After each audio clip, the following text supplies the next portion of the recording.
Welcome to the Own Your Best Life podcast. I'm May Emson, your host, leadership and mindset coach. Here, we talk all things spiritual, mindset, business, leadership, and wellness for the modern seeker who wants to align their life with purpose and inspiration.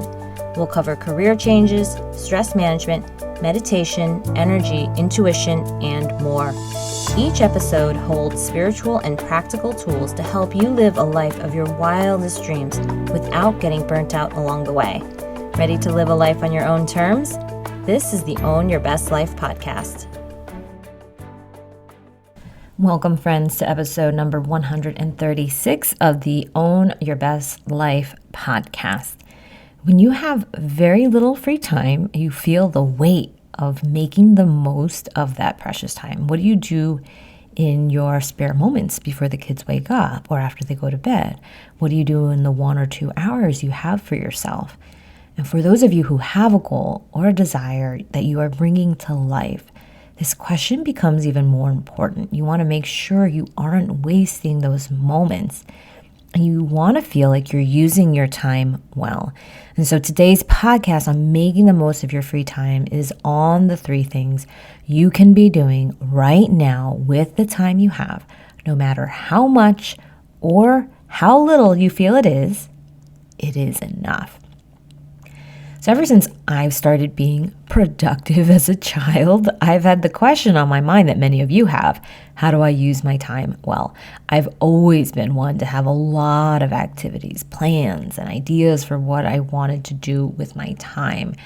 I remember thinking to myself, even after I started working a lot, that I would definitely be okay not working, because there were just so many things I wanted to do with my time. I remember even when I went to business school and you stopped working, and obviously there was a lot of time being spent in school doing all those things too, but I also found that there were so many more things that I was interested in that I could spend my time on as well.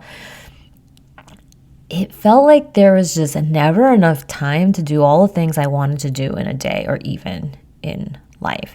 Yet, the first thing we have to realize is that time is what we make of it. We don't think about how little time we have until we have a lot going on. We don't feel rushed until we have plans. All of this is self-imposed. Timelines and deadlines are things that we've willingly taken on. You might think that the time school starts or a meeting begins is not your choice, and you are correct in that. Yet, you've also decided to make it important to be on time for school. You've decided that you want to be there when a meeting begins. We do have a choice in how we think about time because we've decided to make being on time important. And so I don't know exactly what you want to spend your time on, and you might not know that either. But for those of you who also have a lot on your plate, you also know that it's not just being on time, but what you do with the time you have that matters. And when I coach people, it often feels like there's just never enough time to even talk through what we need to get through. We have to question that thought and feeling, however. There is more than enough time. We just need to decide what's most important for us to talk about today. So even that is a skill that we develop. And the most important decision you will make about your free time is whether or not it's enough. If you decide that what you have is enough, you'll find that you use it more wisely and your experience of time will begin to shift. And once you feel like it's enough, you use your time well. You move from the most important to the least important. You prioritize, you organize. Time seems to flow and expand. And what used to feel fast now becomes slow when you make it slow. And I teach this in my work with my clients. But it isn't just enough for me to tell you. You have to do it for yourself. And this is why we train, apply, evaluate, and coach through how we use time with real life examples of the hour you have in your day or your week. What ideas do you have for that time and why it worked or didn't work when you tried to apply the principles I'm sharing with you today? And that's what we go into in depth, and that's where the magic occurs. So here is it. There are 3 things to focus on in making the most of your free time. You're welcome. I hope this is really helpful for you. I know this will change your life. So the first one is your talents. Your talents are those innate qualities about you that make it easier for you to do something than anyone else. You do it better than most people, yet if we never develop those talents, they never become true strengths. This is where the gap gets closed in coaching. We not only identify your talents, but we use them purposefully and with a plan. How you spend your free time can be extremely effective when you apply your talents to that free time. And when you work on your talents and they become your strengths, your ROI on the time you spend is exponential. You'll end up advancing your skills much more quickly because you are leaning into something you're already good at and you're already skilled at. This has a ripple effect across your life. Why? Because then you utilize these talents in other areas of your life and they help you strengthen even things that you're not so great at, your weaknesses, for example, to a much more competent and maybe above average level. And if you're really good at strategy, but not at connecting with lots of different people, you can see the strategy of how to connect with lots of people in a way that makes sense to you.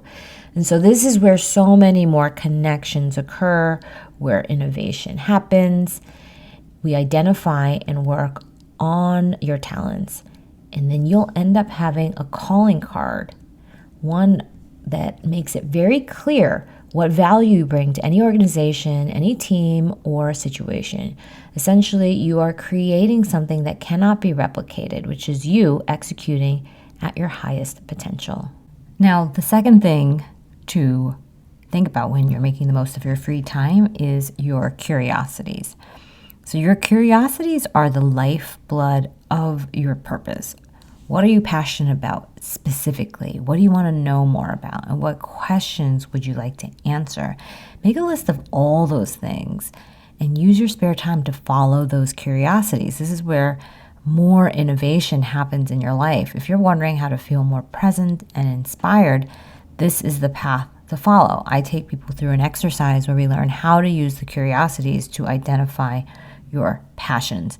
And when you spend time on what gets you interested and engaged, you'll be interested and engaged. It's an effective way to give yourself permission to even learn what you care about when you don't have to care about something. Often the sense of curiosity can be missing when we are so tired and exhausted from day-to-day life that before we get here, we have to create space to even let our brains explore our curiosities.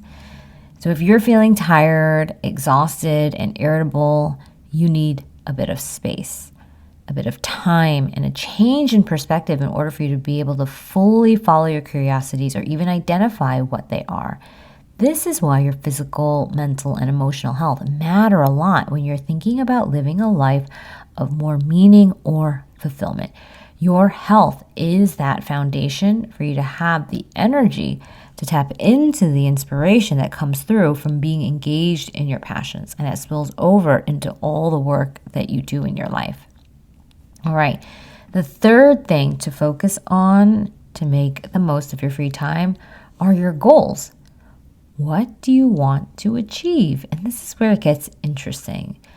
When we're unconsciously using our time in the same ways we always have, thinking about the same things we've always thought about, without progress, we will create a future that looks exactly like the same yesterday.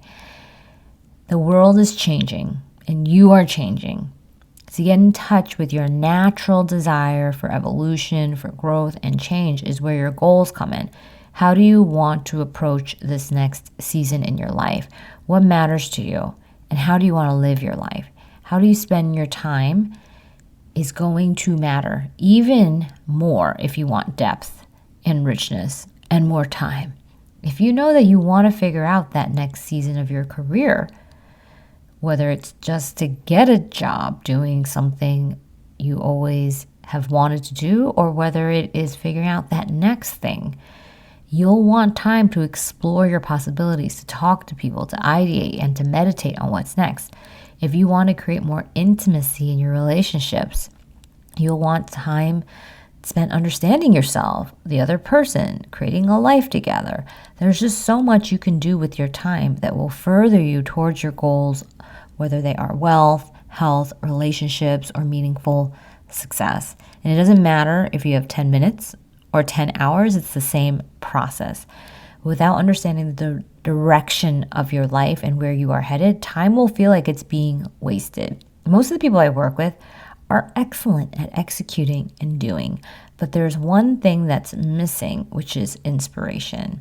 We need time to explore what inspires you and a compelling future reason to make any kind of change, whether it's a change to your routines, how you eat, sleep, invest, and be with the people around you. If you want to have even more leadership, even more boldness in your life, you'll need a compelling reason to see why it will create a future that you want to step into. So then it's easier for you to use your time effectively. And if you don't know what you want or how you want to spend your time, it's often because we don't have goals or an intention that is clearly defined. We might have some vague sense, but it's not as clearly defined as it can be to help us know what to focus on right now. So to wrap things up, when you've got some free time and you are unsure where to start, think about your talents, your curiosities, and your goals. These will help you understand what's the best way to invest your time. Then it's easier to figure out how to manage your mind when the time comes and you don't do those things, which is always where the truth emerges. Your mind will offer up many reasons why you don't know enough about what you want to get started. So get started anyways. There's so much more waiting for you to learn on the other side of getting started. And if you're thinking about this topic constantly, come join me in coaching. I'm launching a 1-year retreat experience exclusively for those of you who love the idea of a retreat, have no idea how you make it happen for yourself, but want the benefits of spending time moving your body, reconnecting to nature and yourself, getting clear on what you want next, and elevating yourself in a community of other seekers as you achieve your biggest goals, whether it's the job you want, the relationship you want, the body you want, the health you want, the connection and the deepening of the intuition, all of that. You will learn how to reconnect with yourself, your intuition, have a meaningful career or work life, create consistent habits of health and movement, and allow yourself the space to think. Think of this as a retreat that's drip-fed to you across the span of a year. And the amazing thing is you have 2 live in-person retreat experiences included, one-on-one coaching to unblock your own specific obstacles, and group sessions where we build community, find inspiration, and combine structured learning and coaching. So if you're curious about spirituality and you want to be highly intentional about what you are doing next and how you spend your time, you can find out more by scheduling a consultation at www.mayemson.com/contact. We start in December, January, and February. That is the launch of the retreat. So get on in right now. That's it, my friends, for this week, and we will talk next time. Thanks so much for joining us this week on Own Your Best Life. Make sure to subscribe to the show on iTunes or wherever you listen to podcasts so that you'll never miss a show. And while you're at it, can you please rate and review on iTunes? I would so appreciate it. Share it with a friend, take a screenshot of it, and tag @MayEmson. This helps continue to get the word out. For more show notes and resources, check out www.mayemson.com. It'll have all the links to everything you heard here today. Thanks so much for listening. It's time to own your best life.